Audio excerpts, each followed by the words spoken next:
இந்த வீடியோவில் நம்ம எதை பற்றி பார்க்க போகிறோம்னா, ஆதார் கார்டு வைத்திருப்பவர்களுக்கு அட்ரஸ் மாற்றுவது சம்மந்தமாக தற்போது மிகவும் முக்கியமான புதிய அப்டேட் ஒன்று வந்திருக்கு. அது என்ன என்பதை பற்றி தான் இந்த வீடியோவில் அப்டேட்லாம் பார்க்க போகிறோம். இது சம்மந்தமாக பார்த்தீங்கன்னா ட்விட்டர் பேஜில் அப்டேட் பண்ணிருக்காங்க. அது என்ன என்பதை பற்றி பார்த்துவிட்டு அட்ரஸ் எப்படி மாற்றுவது என்பதை பற்றி பார்க்கலாம். இதில் பார்த்தீங்கன்னா ட்விட்டர் பேஜில் you may update your address in Aadhaar online சொல்லி மென்ஷன் பண்ணிவிட்டு on my Aadhaar portal fill in the details upload a valid proof of address document and pay the fees of 15 mention பண்ணிருக்காங்க. அதுக்கு கீழே பார்த்தீங்கன்னா online update Aadhaar services ease of living சொல்லி mention பண்ணிருக்காங்க. Proof of address உங்ககிட்ட கரெக்டாக இருந்தாலே நீங்கள் வந்து 50 rupees மட்டும் பே பண்ணி ஈஸியாக ஆதார் கார்டில் வந்து அட்ரஸ் மாற்றிக்கலாம் சொல்லி மென்ஷன் பண்ணிருக்காங்க. அது கூட ஒரு ஃபோட்டோவும் ஷேர் பண்ணிருக்காங்க. அதில் பார்த்தீங்கன்னா மை ஆதார் போர்ட்டல்னு சொல்லி மென்ஷன் பண்ணிட்டு my Aadhaar portal update your address online mention பண்ணிருக்காங்க. அதுக்கு கீழே பார்த்தீங்கன்னா upload the scanned copy of original proof of address document to avoid rejection charges for online address update 50 only mention பண்ணிருக்காங்க. கரெக்டான டாக்குமெண்ட் நீங்கள் அப்லோட் பண்ணினா உங்களுக்கு இந்த ரிஜெக்ஷன்லாம் இருக்காது, ஈஸியாக நீங்கள் அட்ரஸ் மாற்றிக்கலாம்னு சொல்லி மென்ஷன் பண்ணிருக்காங்க. அடுத்ததாக ஆன்லைன் மூலமாக எப்படி அட்ரஸ் மாற்றுவது என்பதை பற்றி பார்க்கலாம். உங்களோட மொபைலில் ஏதாவது ஒரு ப்ரௌசர் ஓப்பன் பண்ணிக்கோங்க. அதில் கூகுள் சர்ச்சில் போயிட்டு மை ஆதார்னு சொல்லி டைப் பண்ணுங்கள். அந்த மாதிரி நீங்கள் டைப் பண்ணி கொடுங்க. அந்த மாதிரி நீங்கள் டைப் பண்ணி கொடுத்தீங்கன்னா ஃபஸ்ட் உடனே myAadhar.uid8.gov.in ஒரு வெப்சைட் ஷோகும். அந்த வெப்சைட் வந்து செலக்ட் பண்ணுங்கள். வெப்சைட் நீங்கள் செலக்ட் பண்ண ஒரு 5 seconds ஆகும். லோட் ஆகி கம்ப்ளீட்டாக வெயிட் பண்ணுங்கள். லோட் ஆகி கம்ப்ளீட் ஆன பிறகு மை ஆதார் வெப்சைட் ஓப்பன் ஆகிடும். ஹோம் பேஜ் உங்களுக்கு இந்த மாதிரி தான் ஷோகும். இதில் பார்த்தீங்கன்னா வெல்கம் டு மை ஆதார்னு சொல்லி கொடுத்துருப்பாங்க. பாட்டம்லேயே பார்த்தீங்கன்னா லாகின் ஒரு ஆப்ஷன் இருக்கும். லாகின் வித் ஆதார் ஓடிபின்னு சொல்லி கொடுத்துருப்பாங்க. லாகின் ஆப்ஷனை கிளிக் பண்ணிவிட்டு உங்களோட ஆதார் கார்டு நம்பர் என்னவோ அதை வந்து என்டர் பண்ணுங்கள்.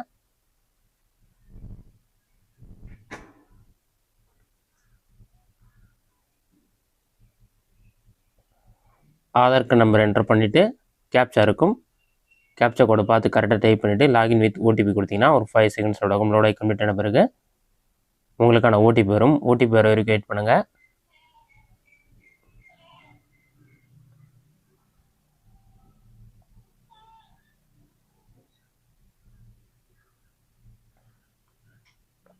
ஓடிபி வந்த பிறகு பார்த்தீங்கன்னா உங்களுக்கு இந்த மாதிரி ஆப்ஷன்லாம் ஷோ ஆகும். இதில் பார்த்தீங்கன்னா நிறைய ஆப்ஷன் கொடுத்துருப்பாங்க. ஃபஸ்ட்டு பார்த்தீங்கன்னா அட்ரஸ் அப்டேட்னு இருக்கும். அட்ரஸ் அப்டேட் ஆப்ஷனை கிளிக் பண்ணிங்கன்னா ஒரு 5 secondsலேயே வந்து லோட் ஆகி கம்ப்ளீட்டாக வெயிட் பண்ணுங்கள். Update address using your document சொல்லி மென்ஷன் பண்ணிருக்காங்க.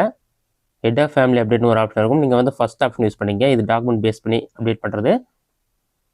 நீங்கள் அப்லோட் பண்ணுற டாக்குமெண்ட் அட்ரஸ் கரெக்டாக இருந்தால் ஈஸியாக நீங்கள் சேஞ்ச் பண்ணிக்கலாம். நெக்ஸ்ட் பேஜ் ஓப்பன் பண்ண பிறகு அட்ரஸ் ஆப்ஷனை டிக் பண்ணிவிட்டு ப்ரொசீட் டு அப்டேட் ஆதார்ன்ற ஆப்ஷன் வந்து கிளிக் பண்ணுங்கள். அதை நீங்கள் கிளிக் பண்ணினா ஆட்டோமேட்டிக்காக நெக்ஸ்ட் பேஜ் ஓப்பன் ஆகிடும். நெக்ஸ்ட் பேஜ் ஓப்பன் ஆன பிறகு உங்களுடைய ஓல்டு அட்ரஸ் ஷோ ஆகும். அதெல்லாம் செக் பண்ணிவிட்டு உங்களுடைய ஹவுஸ் நம்பர், பில்டிங் நம்பர் அல்லது அப்பார்ட்மெண்ட் நம்பர் என்டர் பண்ணுங்கள். ஃபஸ்ட் இங்கிலீஷ்லேயும் என்டர் பண்ணும், தமிழ்ன்ற ஆப்ஷன்லேயும் நம்பர் என்டர் பண்ணிங்க. நெக்ஸ்ட்டு உங்களோட ஸ்ட்ரீட் நேம் என்னவோ அதை என்டர் பண்ணிவிட்டு தமிழ்லையும் நீங்கள் என்டர் பண்ணுற மாதிரி இருக்கும். தமிழ் பாக்ஸை கிளிக் பண்ணலே ஆட்டோமேட்டிக்காக இப்போ வெஸ்ட் ஸ்ட்ரீட்னா வெஸ்ட் ஸ்ட்ரீட்னே வந்து செலக்ட் ஆகுது. அந்த மாதிரி வரக்கூடாது. அதை டெலீட் பண்ணிவிட்டு தமிழ்லே வந்து வெஸ்ட் ஸ்ட்ரீட்னா மேற்கு தெரு அந்த மாதிரி நீங்கள் வந்து தமிழில் கரெக்டாக என்டர் பண்ணிக்கிங்க.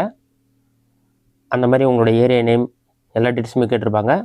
அதை இங்கிலீஷ்லேயும் என்டர் பண்ணணும், தமிழ்லையும் என்டர் பண்ணணும். லேண்ட்மார்க், பின்கோட் நம்பர் நீங்கள் என்டர் பண்ணாலே போதும். டிஸ்ட்ரிக்ட் நேம், ஸ்டேட் நேம் எல்லாமே ஆட்டோமேட்டிக்காக வந்துடும். அதெல்லாம் கரெக்டாக இருக்க மட்டும் நீங்கள் செக் பண்ணுற மாதிரி இருக்கும். அதெல்லாம் செக் பண்ணிவிட்டு பாட்டமில் ஸ்க்ரோல் பண்ணுங்கள். கடைசியாக ஸ்க்ரோல் பண்ணிங்கன்னா நீங்கள் டாக்குமெண்ட் அப்லோட் பண்ணுறதுக்கான பேஜ் ஓப்பன் ஆகிடும். Manual upload, digital respirator 2 option இருக்கும். மேனுவல் அப்லோட் செலக்ட் பண்ணிவிட்டு நீங்கள் அப்லோட் பண்ணுற டாக்குமெண்ட்லாம் எப்படி இருக்குன்னு சொல்லி கொடுத்துருப்பாங்க. கிளியராக இருக்கணும், ரீசெண்டாக எடுத்ததாக இருக்குன்னு சொல்லியிருப்பாங்க. அதெல்லாம் செக் பண்ணிவிட்டு எந்த டாக்குமெண்ட்டில் உங்களோட அட்ரஸ் கரெக்டாக இருக்கோ, passport, gas connection bill, Kisan credit card book, அந்த டாக்குமெண்ட் வந்து செலக்ட் சப்போர்ட் டாக்குமெண்ட் ஆப்ஷனை கிளிக் பண்ணி அதை அப்லோட் பண்ணிவிட்டு நெக்ஸ்ட் கொடுத்தீங்கன்னா 50 rupees பேமெண்ட் பண்ணுற மாதிரி இருக்கும். நீங்கள் பேமெண்ட் கம்ப்ளீட் பண்ண பிறகு உங்களுக்கான அப்ளிகேஷன் சப்மிட் ஆகிடும். சப்மிட் ஆகிட்டு 7 to 15 daysக்குள்ளே உங்களோட அட்ரஸ் கரெக்ஷன் ஆகிடும்.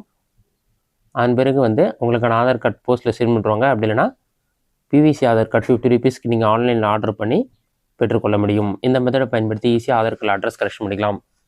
இந்த வீடியோ உங்களுக்கு யூஸ்ஃபுல்லாக பண்ணிக்கிறேன். இந்த வீடியோ பிடிச்சிருந்தா லைக் பண்ணுங்கள். வேறு டவுட் இருந்தால் கமெண்ட்ஸில் கமெண்ட் பண்ணுங்கள்.